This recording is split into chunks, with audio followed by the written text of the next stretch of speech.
Olá, irmãos! Saúdo cada um de vocês com a graça e a paz de nosso Senhor Jesus Cristo, amém?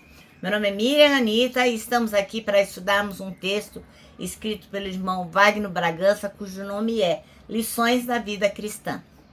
Esse texto foi escrito para o Manancial, que é um livro publicado pela União Feminina Missionária Batista do Brasil, que oferece mensagens bíblicas através da Palavra de Deus, que é a Bíblia, com o objetivo de inspirar, confortar, confrontar, fortalecer e edificar espiritualmente a minha vida e a sua vida.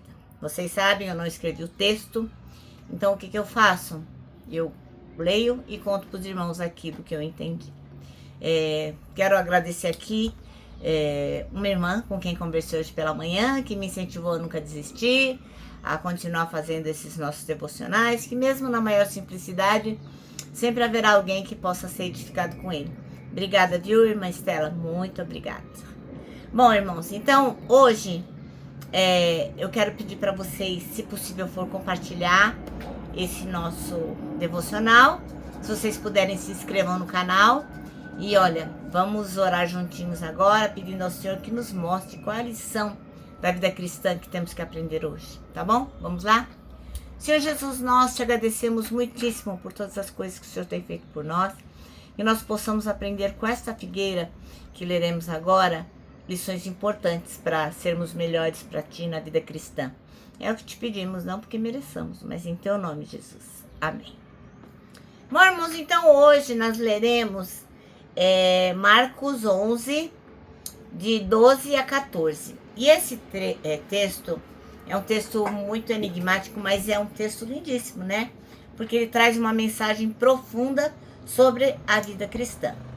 A primeira das mensagens é que, bom, só para dar um preâmbulo, né? Jesus vê uma figueira com folhas, mas que não tinha frutos, né? E ele acaba amaldiçoando aquela figueira. Porque, embora não fosse tempo de figos, a árvore parecia que estava cheia deles, né? Mas não estava. Então, o que a gente vai aprender, né? Lendo este texto? Que a aparência não é tudo. A figueira, ela tinha folhas, ela tinha sinal de vida, mas ela não tinha frutos. Olha só, ela não tinha frutos. Então, isso representa o quê? Que pessoas que aparentam ter espiritualidade, mas elas podem não viver uma fé verdadeira, né? Como aquela figueira que parecia que tinha fruto, mas não tinha. Outra coisa é que Deus espera fruto, não só aparência. Então, isso é uma coisa que o Senhor espera de nós. A figueira foi amaldiçoada, por quê? Porque não cumpriu o propósito dela. Isso mostra pra gente que Deus leva muito a sério quando a gente recebe bênçãos, mas a gente não frutifica. Outra coisa importante é a urgência de viver uma fé de verdade, uma fé autêntica. Então, mesmo fora da época, Jesus esperava o quê? Frutos. Isso ensina o quê pra gente? Que não há desculpa pra gente não viver o evangelho diariamente. Isso não tem a ver com a idade que a gente tem, com o vigor do nosso corpo, não tem nada a ver com época nenhuma da nossa existência, né? Tem a ver com aquilo que o Senhor espera de nós e que nós realmente podemos fazer. Bom, então vamos ler Marcos 11, de 12 a 14. E diz assim, ó, a figueira maldita. E no dia seguinte, quando saíram de Betânia, teve fome, Jesus, né, teve fome. E, vendo de longe uma figueira que tinha folhas, foi ver se nela acharia alguma coisa. E, chegando a ela, não achou senão folhas, porque não era tempo de figos. E Jesus, falando, disse-lhe: nunca mais coma alguém fruto de ti, para sempre. E os seus discípulos ouviram isso. Que medo, né, irmãos? Pois é. Esse é o nosso texto, chama-se Lições da Vida Cristã. E o versículo escolhido pelo irmão Wagner é o 22, que diz: que Jesus lhes disse: tenham fé em Deus. Versículo 22, vem logo a seguida, né, que assim, depois que ele fala da figueira, Jesus expulsa os mercadores do templo, e aí ele fala do poder da fé. Então, só para contextualizar, e passando pela manhã, viram que a figueira se tinha secado desde as raízes, e Pedro, lembrando-se, disse-lhe: Mestre, eis que a figueira que tu amaldiçoaste se secou. E Jesus, respondendo, disse-lhes: Tende fé em Deus. Porque em verdade vos digo que qualquer que disser a este monte, ergue-te e lança-te no mar, e não duvidar em seu coração, mas crê que se fará aquilo que diz, tudo o que disser lhe será feito.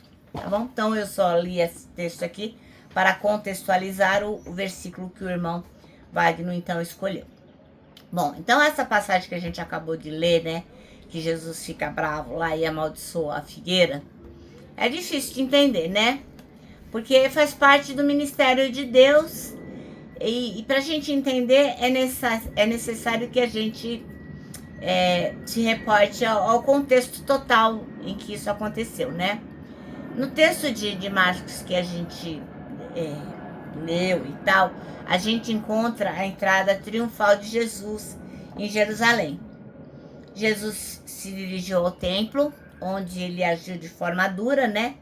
Ele pegou e espantou lá, como a gente acabou de ler, ele espantou o pessoal lá do templo, né? Acabou de ler, não, como eu acabei de comentar, né? Nos versículos 15 até o 19, ele espanta os mercadores do templo e em seguida, né, porque ele estava fazendo aquilo de forma dura, combatendo o mercado que tinha lá, e aí em seguida ele amaldiçoou a figueira. Por quê? Porque o que acontece com a figueira acontece no dia seguinte de manhã, depois que tinha acontecido de o Senhor expulsar os mercadores do templo. Aí Jesus foi, viu aquela árvore cheia de folhas, o que, para quem conhece uma figueira, sabe que aquilo queria dizer que tinha frutos. Aí, porque primeiro na figueira nascem os frutos, e quando aparecem as folhas, significa que os frutos já podem ser comidos, já estão maduros. Mas o que aconteceu? Jesus foi lá, e quando ele chega lá, cadê? A árvore não tinha um figo sequer. Se você ler João 15, Jesus ele fala desse mesmo tema. Ele fala da necessidade de os discípulos produzirem frutos. Ele mostra que aqueles que pertencem a ele, que pertencem ao reino de Deus, vivem numa relação de dependência com o Pai e o Filho. E essa dependência é que faz com que os filhos de Deus permaneçam produzindo o quê? Frutos. Permaneçam na raiz, no tronco, na árvore, na videira verdadeira que é Jesus Cristo. Então, se você está em Jesus, é impossível você não dar frutos. Então, o que Jesus está encontrando na sua vida? Eu já me fiz essa pergunta. Não é para você me responder, né? Mas é para você pensar. O que Jesus está encontrando na sua vida? Folhas ou frutos? Será que Jesus chega perto de você e fala: nossa, quantos frutos? Então, meu irmão, minha irmã, o Senhor é glorificado quando a gente produz frutos para o reino. Então, a gente tem que fazer o melhor para agradar o Senhor e realizar a vontade dele. Essa é a grande lição da vida cristã, né? Temos que produzir frutos para a honra e glória do nosso Deus. Amém? Bom, o nosso manancial termina assim, ó. Produza frutos para o reino de Deus. Agora eu vou terminar aqui, ó, deixando o meu abraço diário de urso, ó. Lembrando o seguinte, para nós que sabemos que a grande lição da vida é darmos frutos para a honra e glória do Pai, para nós o abraço dá super mega certo. A gente não pode deixar de abraçar, tá bom? Bom, outra coisa que é importante é que você se lembre que temos um versículo para decorar nesse ano, que é o Salmo 25, 12, que diz o seguinte: quem é o homem que teme ao Senhor? Ele o instruirá no caminho que deve seguir. Bom, agora eu vou me despedir, né? Eu vou me despedir com a frase do ano, que eu venho repetindo todos os dias, que foi escrito por A.W. Tozer, e o pastor escreveu assim, ó: tudo está errado até que Deus venha e conserte as coisas.